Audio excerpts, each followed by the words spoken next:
didn't want to be drunk all the time because obviously I hated my mum for drinking. I didn't hate my mum, I hated my mum for drinking. Hello, this is Black Country Blokes chewing the fat. Listen. I've been hearing a lot lately about men don't talk, but in my experience, men do talk, just people aren't listening. So it's going to be me and a group of blokes discussing our struggles and victories through life. Warning, there may be some bad language, so apologies to all the moms, especially my own. Let's get going. Listen. This is the Black Country Blokes chewing the fat with me, Kev Dillon, Lee Cadman, and today we're joined by our very special guest, Kristian Marrey. Now, I've known Kristian for a long time, known since about 14, and today's episode's all about you haven't necessarily got to be a product of your environment. Kristian is the perfect example of that. He's the beautiful rose that grew from the concrete. God knows how it happens, but it does. He didn't have a very good start in life, and the club has become a second family to him. So, would you mind telling us about the starts? My dad left when I was 4. Then my mum got with my little brother's dad, and they got married. And they were both quite big drinkers. Spent a lot of time growing up in the pubs. That well known that I could just walk in, grab a packet of crisps, get my own drinks or whatever, because I was there all the time. We'd often sleep over at the pubs and carry on drinking the next day, but not me. How old would you have been? It would have been from like 5 to when they split up, which was 11. So quite a long time. Obviously with the drink as well. My stepfather, he was aggressive. He hit my mum, hit my older brother, hit my sister. He didn't hit me when I was young, but then as soon as I started getting older, he started to, but then they split up. So it didn't get to as bad as what it was with my older brother. He used to batter my older brother. How old would he have been? 16. My older brother would have been 16. He was a troublemaker, but it doesn't excuse a full-grown bloke battering a kid.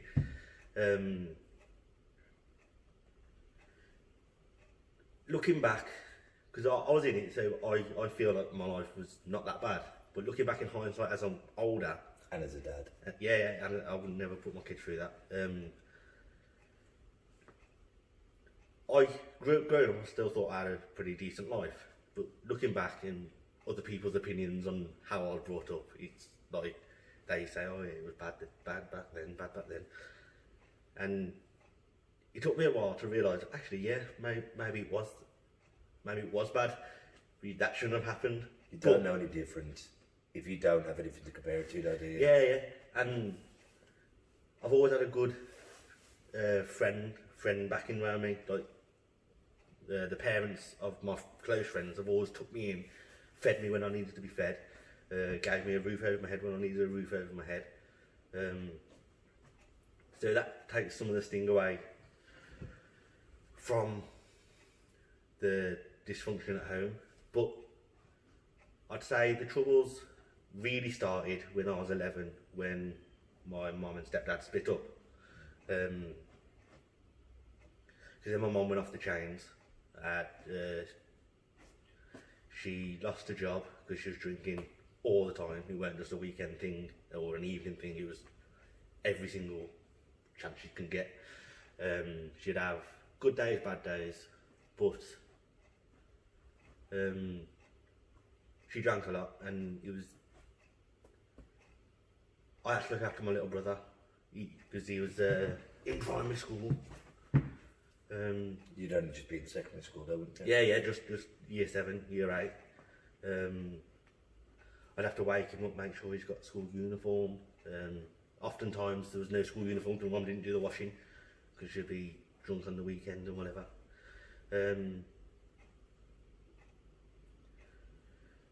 But yeah, that from 11, that's when it like really got bad. I'd walk in from school and see my mum passed out on the floor, bottle of vodka on the side, no tea, no food. She hadn't done any shopping, so then I'd go around with friends, or the person we called our auntie, but she's not our auntie, but she's like our auntie. You ain't got to be blood to be family, have you? Yeah. She would help us out a lot. Social services would supply us with food, but they wouldn't supply us with a better situation. They're quite terrible, social services. When I was young, I don't know what they're like now, but when I was young, they're terrible. So I remember when she said, like, when your mum would go off on benders and she'd take the gas and electricity card. Yeah. Your dad would always be in a purse, because like you top it up with a card, don't you? So it would always be in a purse, and like she'll sometimes disappear for like 4 or 5 days, and we've got nothing, we've got no money. I didn't work, I was a kid, so it was just one of them. You just had to get by. Luckily I had friends. If I didn't have friends, then it would be a whole different story, but it's one of them. But it's taught you a lot. I mean, now you're a father of 2, aren't you? Yeah. To Marshall and Abel, and it's taught you so much about, like we were talking the other day on the phone, because Kristian's one of my coaches up here. He's boxed for many years, and I've had him up here since you were 14 or 15. I started 14, but then I really dedicated when I was 18. Yeah.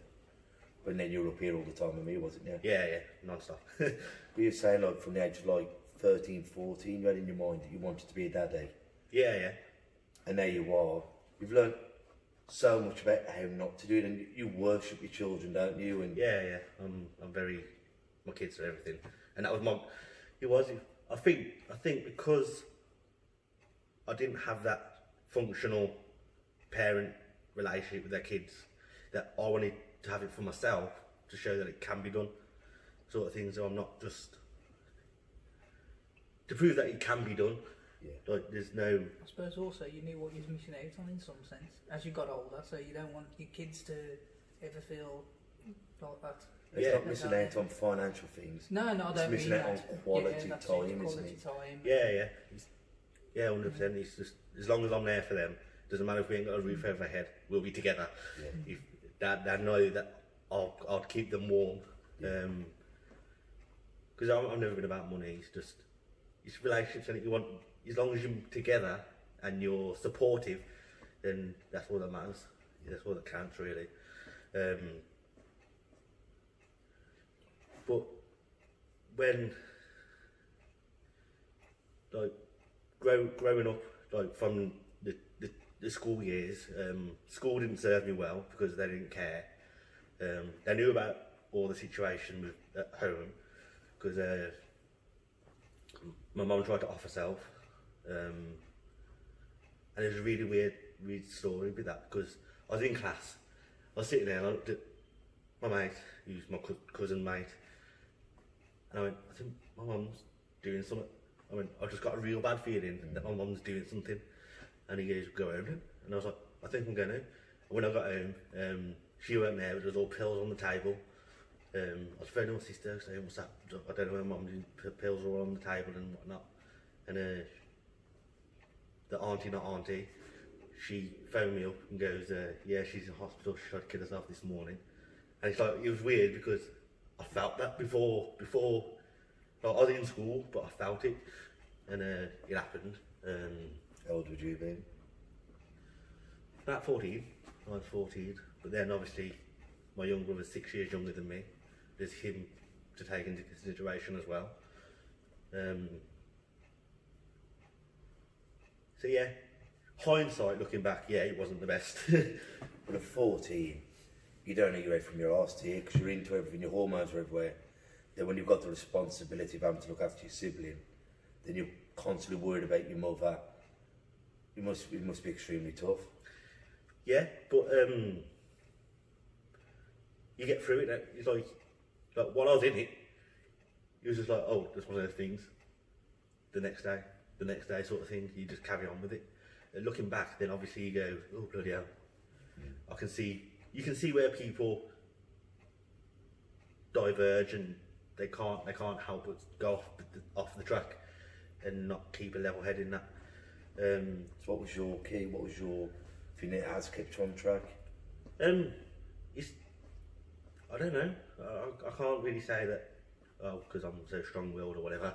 I suppose some of it could be down to having a younger brother and having to look after him. Because usually, if you've got someone else like your kids now, you've got someone else who actually need your love and care. Yeah. You tend to, be there for them. Yeah. And because I was young as well, I was there for him, but obviously not in the sense that what he needed. No. But he probably does play into it. Well, I think it's the friendships. My friends' parents all knew what my mum was like, so they had sympathy for me. So my best mate Ollie, he's one of my best mates. His mum was similar, but it's not my story to tell. She weren't as bad as my mum, but whatever. But I'd get a tin of beans from mine, he'd have some bread at his, and that's how we'd have a meal. We'd find a tin of beans, find a piece of bread at his, and we'd share like that. So that was in the bad days. It got progressively worse. But having a friend there is always useful. I suppose especially someone who's going through something similar as well. Yeah, it was. He weren't devastating to us because we were both doing it. We were like, oh yeah, whatever. I suppose in some sense that made it a bit more normal as well. Yeah. It was sort of he was just a laugh, oh yeah, there they go again. She's drunk again or whatever. We just go to your house, or if whatever's at his house, we just go to my house, and hopefully he's not the same, so we've got nowhere to go. but just having that friendship. I'm lucky that I've had the friends that I've had, because it probably would be a different story if I didn't have them. And when you got to 16, so then you started coming up here, you boxed for us, and you found a new family here, didn't you? Yeah.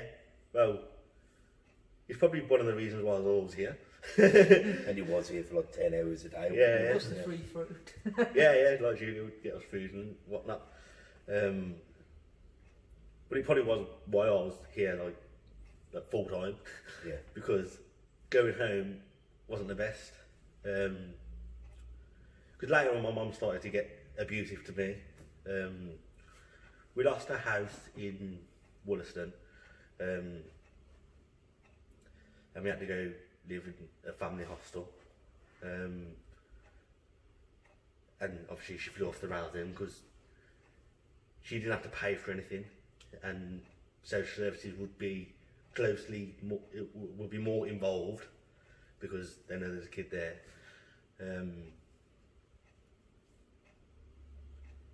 So she did fly off the handle then. My last memory of the house in Wollaston, what we lost, was Christmas Day. This is the sort of things I have to deal with.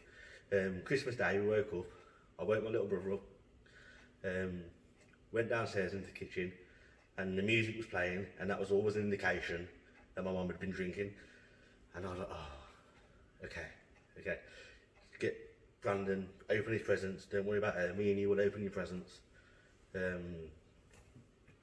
Went into the kitchen, she was there drinking, and I was like, so what we doing for Christmas dinner? And she was like, I don't know what we're doing. And then I was like, well, I can do it then. And she pulled out a knife and went, right then, I'm going to kill myself. You don't want me, I'm going to kill myself. And I was like, what are you doing? You jumped from nothing, just her being drunk, to a massive escalation, I'm going to kill myself. And then I was like, I got angry because she was wrecking Brandon's Christmas. Brandon was upset. I was like, just get out of here, go away. I'll sort the dinner. And then she pointed the knife at me. And in that situation, I was like, oh crap, is she lost enough right now to come at me? So I had to phone the police on her. And she was locked up for that Christmas. And that was the last memory of that house. Just to give you an understanding of what me and my brother had to go through. Because you're like your older brother and sister, 'cause they're a few years older than you, aren't they? Yeah. When did they move out? I'm not sure about my sister. I don't know what age that was. I don't know. But my older brother, he was gone for a while. He lived with my nan for a while. But he's always been in and out of prison and stuff. It really affected him, didn't it? Maybe being the stepdad, the mom. He went down a completely different path that you went down. He went left as you went right. Yeah, he had a load of factors in his upbringing. He had a load of factors. Very lovely chap. I've met him a few times. Yeah, heart of gold. He just made some bad decisions. Yeah, heart of gold. It's just sometimes been lost. Yeah. But you still know right from wrong, and I think everyone knows right from wrong, and as long as you choose right, then you're going to be all right. Because if you're in jail, you're not bettering yourself, are you? No. Well, you can better yourself in jail. It's improving, but it's not a situation you want to be in. Yeah. To better yourself, you're surrounded by other criminals, and it's just like it's not an environment you want to be in. He's better to be outside. But that's his story, and wherever he is. But yeah. Like your younger brother Brandon, now he's all grown up. Isn't he? What's he now? 23. 24. Yeah, 24 today. He's 21st today. It might be. Yeah. It's his birthday today. He's 24 today. But he's also a daddy now, isn't he? Yeah, he's got a little girl. And Brandon's a good example of not being in the environment, because we all thought that he was going to go to prison. Yeah. We all thought that because he was a little hellraiser as a child. So he went to foster care, didn't he? Yeah, he ended up in foster care. Social services wouldn't let me have him. I wanted to have him. I was an adult, they wouldn't let me have him. They said that they saw me picking him up against the wall, trying to hit him, which was completely false. Which I think my mum told him that story to get us to stay with him, because the only reason she wanted us there, and she told me this, was because they give her money for us.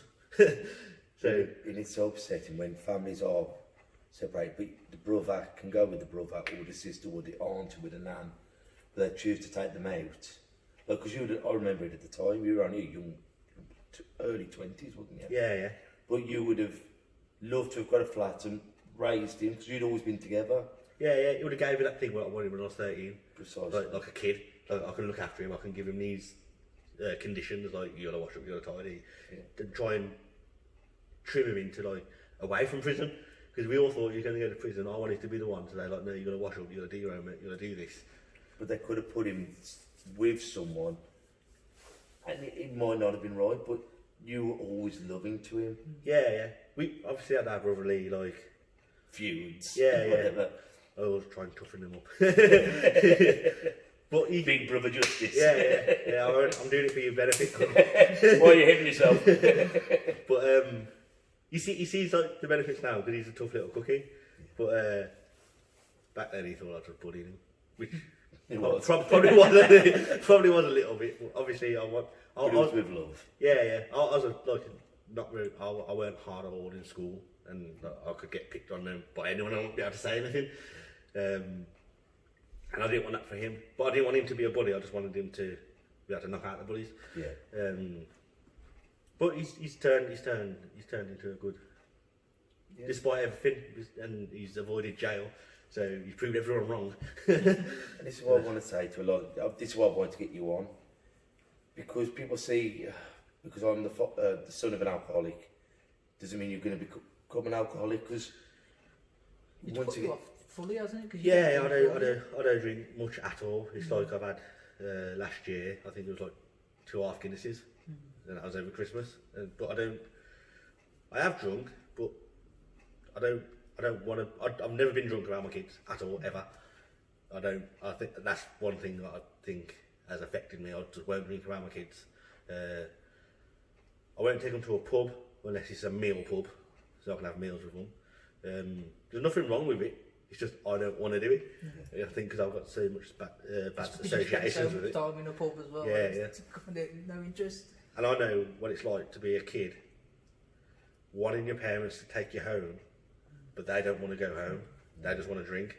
Like, I remember being a kid in tears saying, "Can we just go home, please?"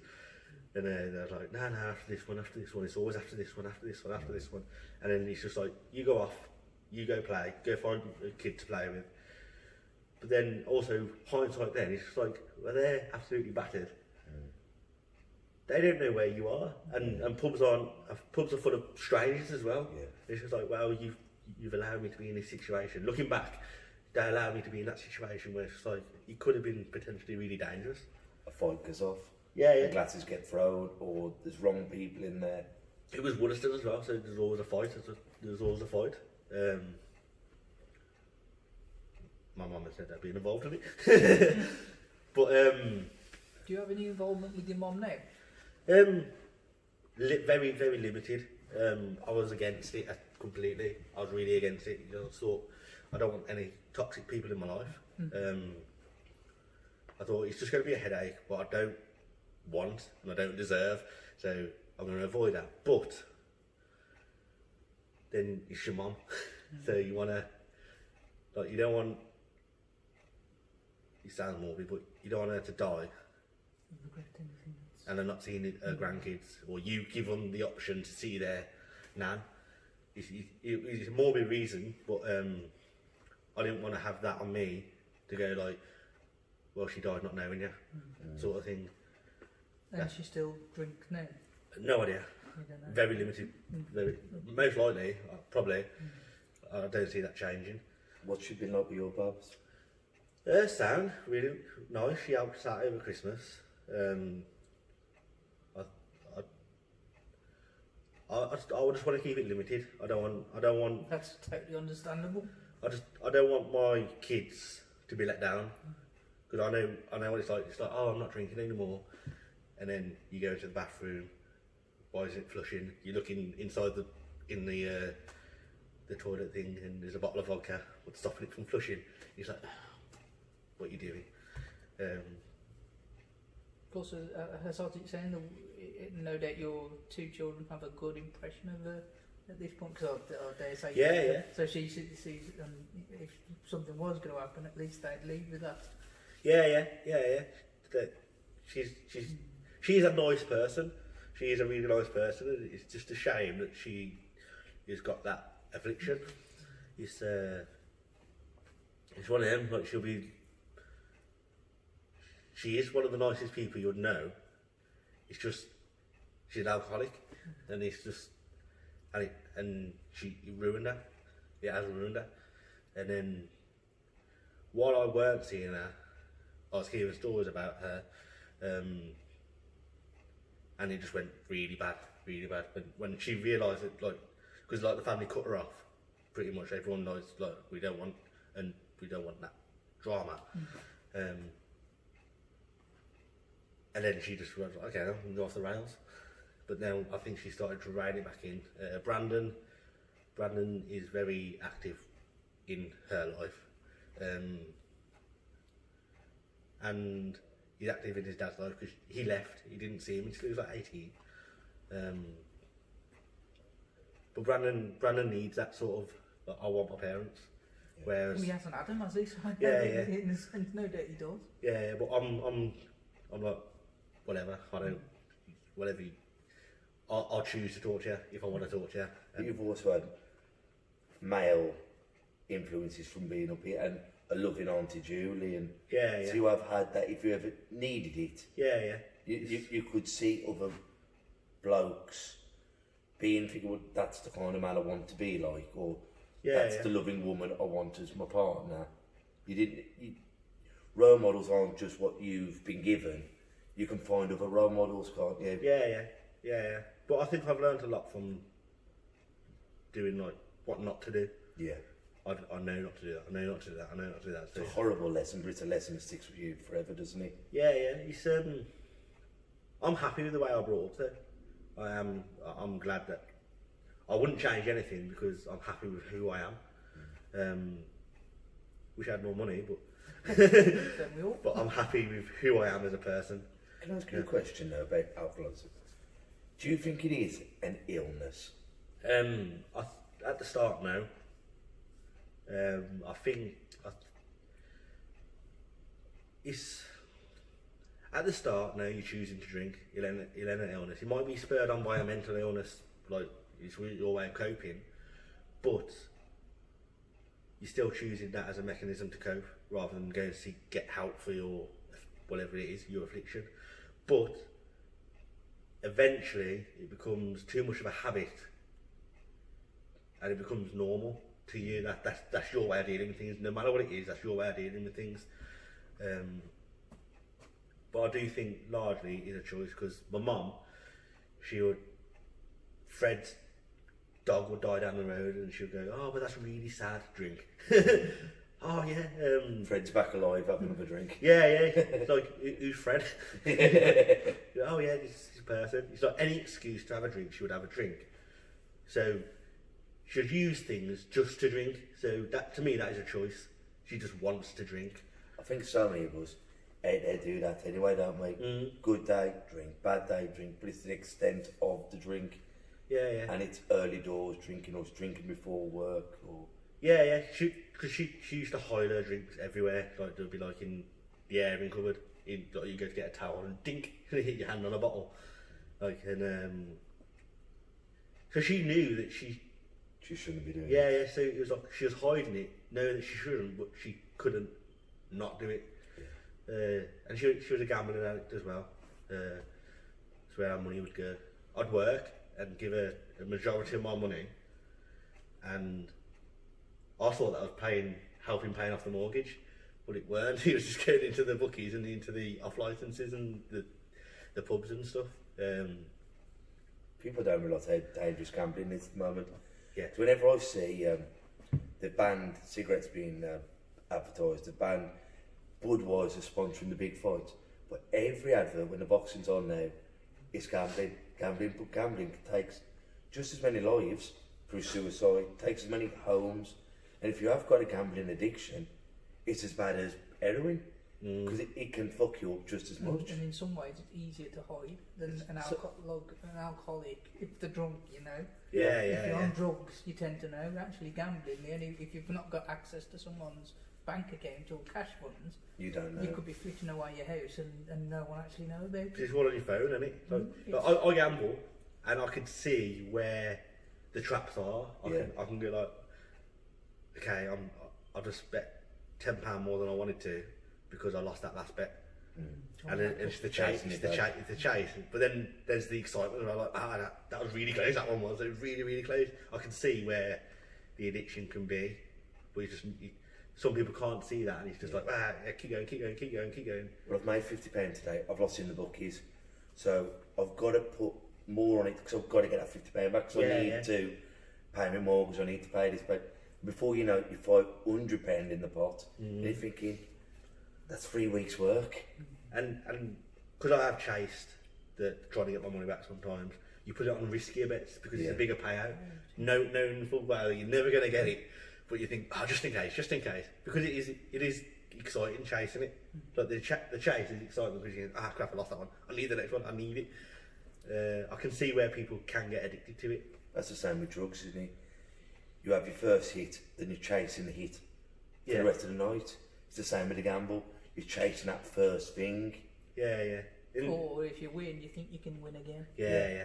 Well, that's why I've never gambled, because the worst thing that could happen, I'd win once and go, love that. Easy money. Lucky for me, I'm very unlucky. So I stick to drinking. I've gambled a few times on boxing, and I learned very quickly that I'll bet with my heart and not my head, and that's never a good recipe. So Rick Gatton's going to do Mayweather. Yes, things like that. So that kind of, and I don't like losing money, and that puts me off straight away. So no, it's not for me either. But it's mad how many people are addicts, because a lot of my friends are very, I'm not going to incriminate them, but they're addicts. I think a lot of people have that addict streak in them. It just might not be it might be with fitness. It might be with other things. It doesn't have to be to be an addict doesn't actually have to be a bad thing. A pro-addict or a negative addict. In a sense, if you know what I'm saying, you could be addicted to health, to boxing, addicted to food. But it doesn't have to be. I can say I've been addicted to You're not the only one. I think the reason why something, and this is one of the main reasons why we started this, I find a lot of us go to the pub, we have 10 pints, we have a couple of bags, we do whatever, so you can talk. Because to sit here and go, I'm really in our place, Chris, X, Y, and Z, X, we've always been very open with each other. But a lot of people can't just go, I've got something to say, my mum's unhappy, I'm blind, or my daughter's poorly. But after 10 points, you can open up to a stranger. Or after a couple of splits or a couple of bags of Charlie or whatever, once your doors are down, then you talk. And I think that's what people do, because we want so much to talk, but we don't feel comfortable to talk unless we've really got hammered. Yeah. That way, if you do say something, you go, "You're right, kid." Go, "Oh, never mind, Chris. I was off my head last night. I was pissed." Yeah. So you've got that fallback, and I think that now that we're doing it, and the club in general, and boxing clubs in general, I hope, especially the Lions, is that always, if you need to talk, go and talk. Be it one of your brothers or one of the coaches, go and talk. But there ain't many places nowadays where people can talk. It's the fear of letting yourself be vulnerable, though, isn't it? Yeah. Like, I've never had that fear. I've been no filter all the time. Like, no matter what, I'll say what I want to say. Yeah. That's rare, isn't it? Yeah. I'm not really fussed what people think of me. Like, I'm happy with me. The people around me are happy with me. So. Blokes to anyone else. Yeah. So that's a help in that sort of situation. But there is a lot of people. What I think it's the fear of being vulnerable. People don't want to feel vulnerable, like saying, "Oh, I'm concerned about this, so help me." People don't want help, do they? They don't want people to. They do want help, but they don't know how to ask for Yeah, it. they don't want people to like. No, they want help. Yeah. It seems a weakness, isn't it? Asking for help. It's not, but that's how it's. Yeah. That's how you made to feel. Like as a kid, I was lucky that people were there to help me, like feed me and stuff like that. I never asked anyone for food. Like, I wouldn't imagine. I don't think as a kid I would be able to go, "Could I have some tea, please?" Like, he wouldn't be one of them. He's just like, "Well, there's your dinner. Thank you." I was like, "Oh, thanks." Yeah. The kindness. Yeah. Other people seeing the problem. Yeah. Has helped me. So yeah, maybe not having the power to change it, but having the power to be kind. I can't take you physically away from that situation, but while you're in my company, I'll cook you dinner. Yeah. You have a nice meal. You can stop over if you want. You can stop tonight. It's like, yeah, Sam. But as a kid, you don't see like the reasons why they're doing it. And then as I've gotten older, my mum friend Mike, he's like, yeah, my mum wouldn't never let me round yours, but like she'd always want you round ours. Yeah. Like every Saturday I'd go round his when I was younger, and most often I'd stop on the Saturday night to Sunday morning, because obviously that's the pub time, innit? Yeah. So as a kid, I just thought it was like, oh, just me going around my friends, but he said some things to me as an adult, and it's like, okay, she was doing it to help me. So that was nice. It's nice knowing that. It's nice to know that people are there for you, and I think people, like for other people, he's not pushing those people away, because a lot of people will push them people away. I think my older brother was like that. That's why he went down the path he did. He didn't think that anyone was there for him. Now, even now, he's sort of, I don't know about now, I don't really talk to him, but over the years, a couple of years ago, he was very like, no one wants me around anyway, no one wants me this, no one wants me that, but it's like, well, we wouldn't be here if we didn't want you, sort of thing. That's probably his issues from dad leaving, mum was what she was doing, so he's got them issues that's all on to more life. Well, if no one wants me, mum and dad didn't want me, so who else is going to want me? Because my mum did pick the stepdad over him, sort of thing. And that was a thing what got to me as a teenager, was like she'd bring all these chaps home, sort of thing, and there'll be no food in the house, but they'd have a nice shepherd's pie, or they'd have like salmon and potatoes and stuff, and I'd be like, treat him, but not you. What's for my, can I have some? And it's like, no, you've got beans on toast or something. I was like, well, come on, don't choose your boyfriends over your kids. Like choose us. And that's one thing that like, did actually really get to me growing up. Being a fan of food, that's the problem. Yeah. That's quite on. I love my food. Yeah. I don't breathe when I eat. It's like food. But that is one thing that really got to me when I used to cry about that when I was why didn't she like us more than she likes the fellas? But you get on with it. But now you're a dad, and a wonderful dad. You know, when I see you remorse, you go, Abe, you live for your children, don't you? Yeah. And if it's down to you having, I don't know, having a pair of jeans, or him having a toy, or you having some brand new posh boxing gloves, or him having, you haven't got a question, have you? No. He has it, and whatever's left over, I'll go and put some of them smelly old gloves on from over there. Yeah, my kids will always have everything before I have anything, sort of thing. You feed them before you feed yourself, don't you? And I think most parents like that though. Most good parents. Yeah. But there was a time when my mum would be like that when she weren't drinking. It would be like sort you out. But just as soon as she got that drinking out, he was a completely different person, completely different. And I can't offer any advice on how you get through that because you're in the situation. You just do, don't you? I find that with my daughter. Like you come out the other side of it, then you ask yourself, "How did I do that? Yeah. It's just how the family done that?" You can't offer solutions to people or advice to people. It's just like they're not you, you're not them, and you don't know what you're doing.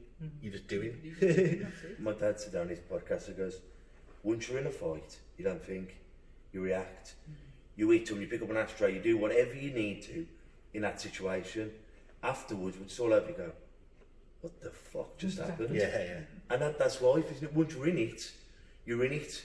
But afterwards you go, how did I survive that? Yeah. And I think that's pretty much how it was, because in my head, like, as a child, my childhood head, it's like, it's quite nice. But then people say, yeah, what about this, what about this, what about that? And I'm like, oh, yeah. And then looking at it through adult Kristian, it's like, yeah, that was pretty bad. Okay, yeah, that was pretty bad. But I wouldn't change any of it. I really wouldn't change any of it. But you wouldn't like to repeat it for yours? Oh, no, I'd never see anything like that. They'll never see anything like it. They'll be unaware of that sort of stuff. Yeah. Which I don't know if that's a good thing or not. I don't know having them sheltered from anything like that is good enough, because we can't shelter them from the world. Yeah. But we can shelter them from the negative things, can't we? You don't want, just because you don't want to shelter them doesn't mean you want to repeat it. You don't want to take them down the booze and getting hammered all weekend. Yeah. All you're going to do is raise it to the best of all three of us are dads, and we're going to fuck up. We're going to do some stuff and we're going to go, oh bollocks, I didn't handle that right. But all we can do is our best, isn't it? Yeah. I go through that quite a lot with how much I should tell my other two about my youngest, if you know what I mean. How because obviously they know that they obviously know she's got a disability. They know certain amount, but how far do you tell them? So when she's really in hospital, or like she's just come out now. You know, we were one medication away from being in an induced coma again. How much of that do you tell them? Yeah. If she'd have gone into that coma at that point, then we're took out of their lives while she's recovering, and you think, well, how much of that do you tell her? Last time it happened, we took him to the hospital while she was still induced. For the reason is we hadn't seen them for 4 weeks. So, you know, I don't want them to see her in that situation, but ultimately that can happen many, many more times. So. But how old are they both now, Lee? So Lee is coming 11 and Alfie's 8. See, they're still very young, aren't they? Yeah. If it's like 16, 17, 13, then you think... But they have to understand the situation at the same time. Yeah. There's no right or wrong answer, unfortunately, is there? Well, that's it. But I do fight myself, going, okay, how far do we take this? Do we bring him into this? Do you don't? Do you know? But ultimately, they're children as well, and they're inquisitive, and they want to know about their sister. Yeah. So the way we do it, we don't disclose everything to them. We don't want to frighten the living crap out of them all the time.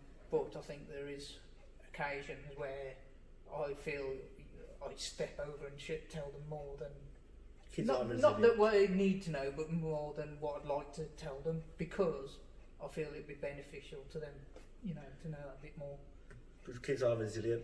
They are. Like, they'd grow up knowing that sort of stuff, so it wouldn't really be like a wow. No, sort of thing. that's it, and that's the other thing, because no doubt it's going to happen again within this, and not that you get used to it, but it's not as shocking the next time you go and do it. If that makes sense. So if they see her again with tubes down her throat and whatever else, it's not going to be the same impact as the first time. Yeah. You know they're your children. You'll know the sense of what they can and cannot take in it, really. Yeah, So hopefully. It's remarkable. Two completely different stories. Like your children having this, and you being from that. Me having problems with my eyes, and no matter what we go through, the sun still rises and it still sets. And the thing with kids, you ain't got the time to be depressed. You're just getting through it, aren't you? You're always surviving. I always think like when I held Jasmine in my arms first time, and you swear you're going to look after them always. Crapping yourself. And yeah, but then you take them back and you think, how did humans survive? Because children need yourselves to hang on you and all this, but they're tough little buggers. Because everything they're doing, they're learning, and you hold them and you see them and they go, wallop, and they're red, and you go, oh my God, and he gets up and goes, oh, all right. Because kids are tough.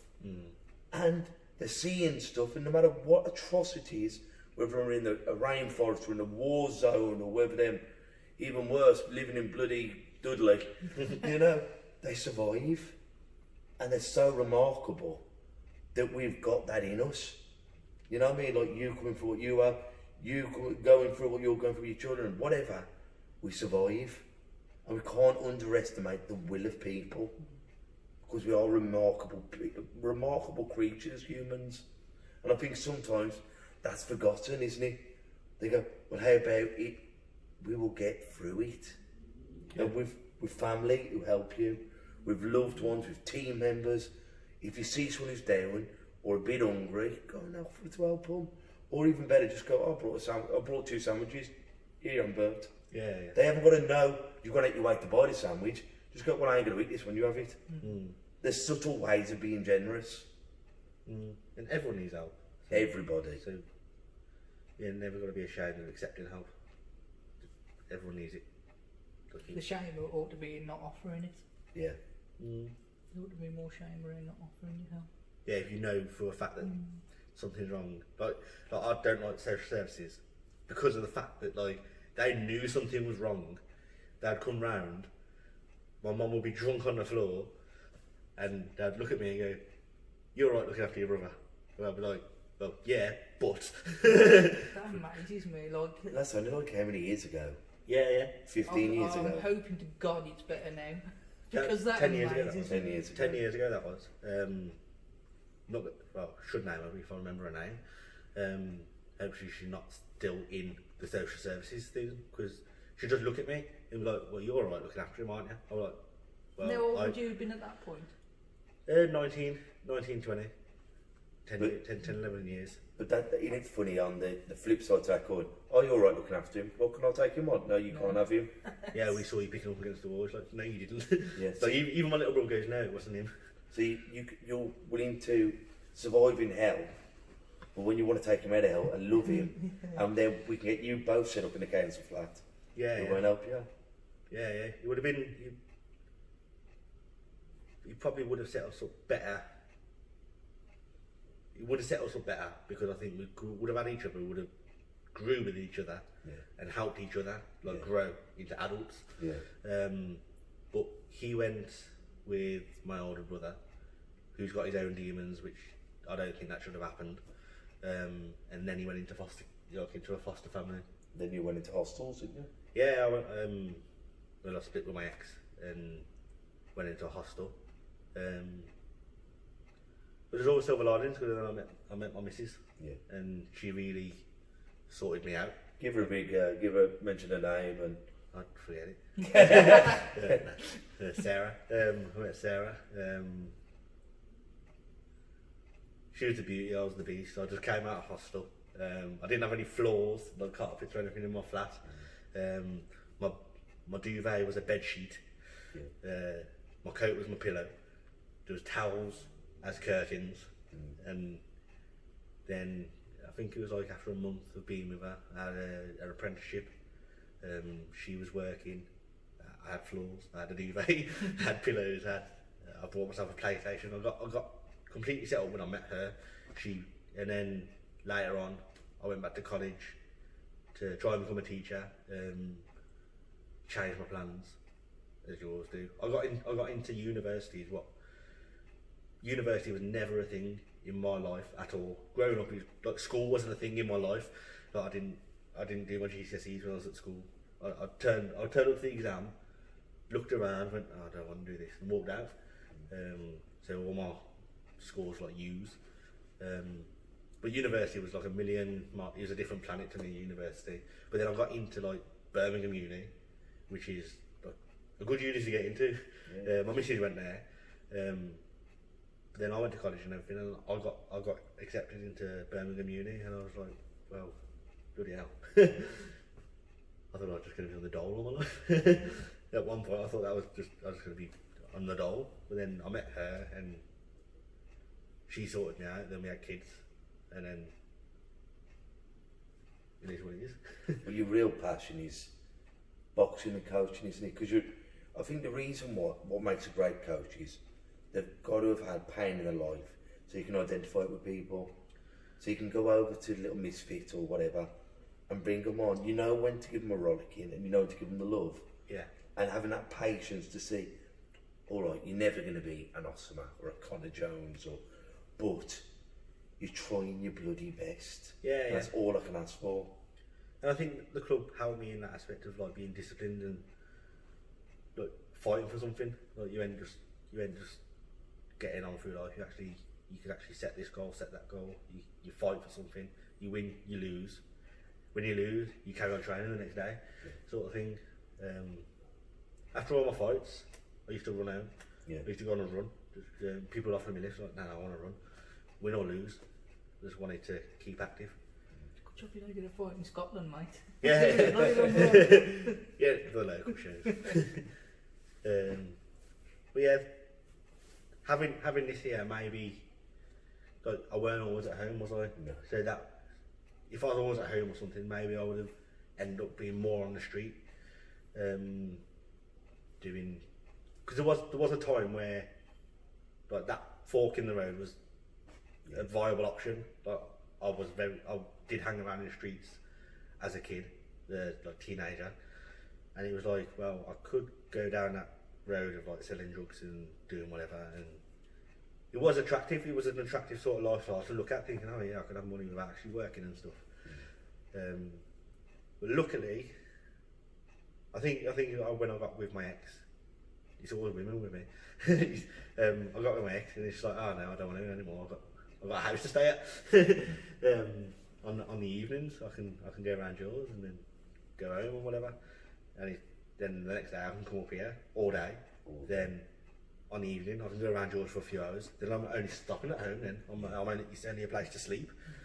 So I ain't surrounded by that sort of negativity, which probably if I didn't have the boxing, didn't have my missus, that negativity would have seeped into me then. Well, as you said, you'd have been on the street instead. Yeah, I would have. It was a better been, place than being at home. Yeah, and there's just nothing good in the streets, is there? So having somewhere to go, making yourself busy, keeping yourself busy, because idle minds do these things, don't they? What's the old saying? The devil makes work of idle hands. It's right, if you ain't got nothing to do, you find something to do. And it's normally, what do? Gear, beer, violence, destruction. Yeah. And it's because I ain't got nothing to do. Do you want to make some money? Yeah, I do. And money don't come easy, does it? No. And there's people out there that prey on people like me. Yeah. Well, would people like old me make a couple £100 if you do X, Y, and Z? Yeah, it's like he's out on the street, he ain't got nothing, so I'm going to give him a little bit of love Yeah. to make him do this for me. And I could see, looking now, I can see how that very easily, almost happened. But I didn't want to do it, and I think that's one reason why I didn't go down that thing. I thought, well, my brother took drugs. I don't want to be the person giving other people drugs. I thought, well, I don't want to be the person who's wrecked someone else's life. That isn't me. Didn't want to be drunk all the time, because obviously I hated my mum for drinking. I didn't hate my mum, I hated my mum for drinking. So I didn't want to be that. So it was look at our families. Yeah. It was to go be good sort of thing. But then obviously the boxing, I was here all the time. Like I open it. I'd come up here, open it, and then I'd close it. Yeah. At times, and We've been up here from 9 till 8:30, haven't we? yeah. You know, long days. Probably would have stopped it if you put a bed in there. Yeah. But just for people out there, find a boxing gym. If you got that sort of upbringing, find a boxing gym, because you will find a family. Like you don't have to be brilliant either at boxing. Just be there. And if you're not a brilliant boxer, help with the coaching. Yeah. So just be busy. You got to be busy. I think that is a key part of it. Don't let that negative environment consume you. Get out of it. It's easier said than done, but there are options. Well, we're going to finish. Have you got any quotes or something because you also love reading, don't you, and all these different things. But have you got any quotes off the top of your head, do you think, that it could inspire a young Christian or Marshall Abel? No. No? No. Or have you got a bit of advice then, just to say, you know? Stay in school. Honestly, stay in school. That's one thing that I wish I did as a young person, because if you go through school, go through college, and you don't have to go through uni, you can just go through school, go through college, get something. Life's easier as you get into once you're an adult, because I've been through a million different jobs, and I'm jobless. I'm a stay-at-home dad now, so my missus went through school, gone to uni, and she can walk into a job and get like 26 grand just like that. Yeah. And whereas me, I've got to like hope I can get £90 a day or something like that, and then you've got no job security. So go to school, learn something, anything. It could be a trade or whatever you want to do. Make sure it's something you enjoy, and then at least you've made it a little bit easier for yourself. Well, thanks, Chris, for coming on. So until next week, gang, ta-ra a bit. Listen. And that's a wrap for another show. But if there are any comments or messages that you would like us to read out for our next podcast, please be in touch. There are also lots of different organisations at the bottom of this page, and hopefully they can help you or someone you care about. Please share this to spread the word. Until we talk next time, ta-ra a bit. Listen.